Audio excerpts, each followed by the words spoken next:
I had a dog once, and that doesn't get easier. It doesn't. It's harder having a dog because children develop, and dogs just stay dumb. And they never figure it out.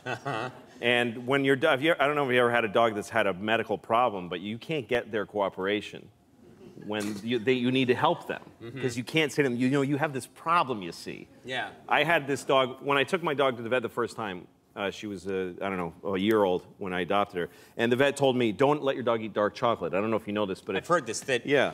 Dark chocolate is supposed to be poison to dogs. It kills them. And vets won't explain it further either. It's like, why does it kill them? Oh, they die. Like, they won't tell you why. Like, what do I do if my dog eats dark chocolate? Watch her die or leave the room.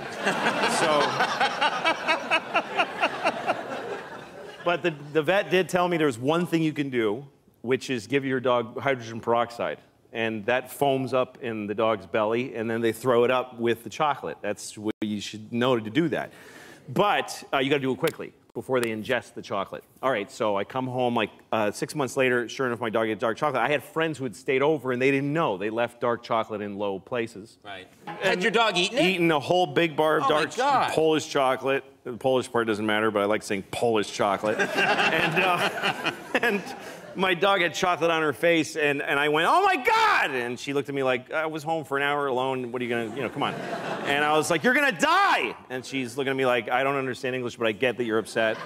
And so I'm thinking, I gotta get hydrogen peroxide into this dog, but I don't have any, so I've gotta go to the pharmacy, and she needs to come with me because there's no time. Right. I'm in New York City, and I put the leash on her, she's like, excited, we're going for a walk. And I'm running, and she's like, this is great for you, you never exercise. And she's just enjoying it. And then we get to the pharmacy, and she's waiting for me when I come out, and I've got a bottle of hydrogen peroxide that I have to make her drink. Yeah. Like, take yourself through that. How do you make a dog, like, you just, here, drink this, you know? So I kind of pour a little in her snout, and she goes, like that.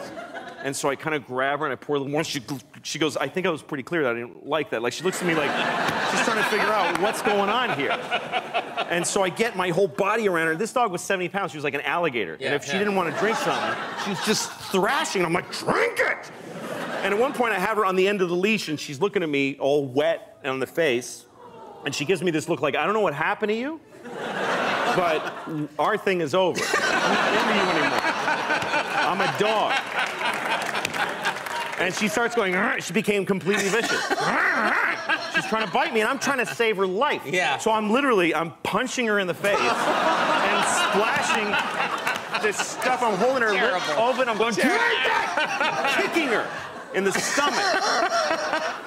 And people, I look, and there's hundreds of people on the sidewalk just horrified. Yeah. There's cars stop, and they're honking at me. Leave her alone. She's gonna die. It was a nightmare. And finally, I got enough up her nose and whatever. Right. And she was like, dude, just,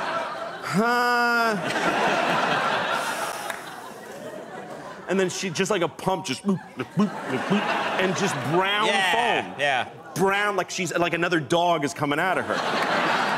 And she made it, but she never liked me after that. She hated me. Because from her point of view, I just went nuts. You went nuts. I lost my mind. For no reason.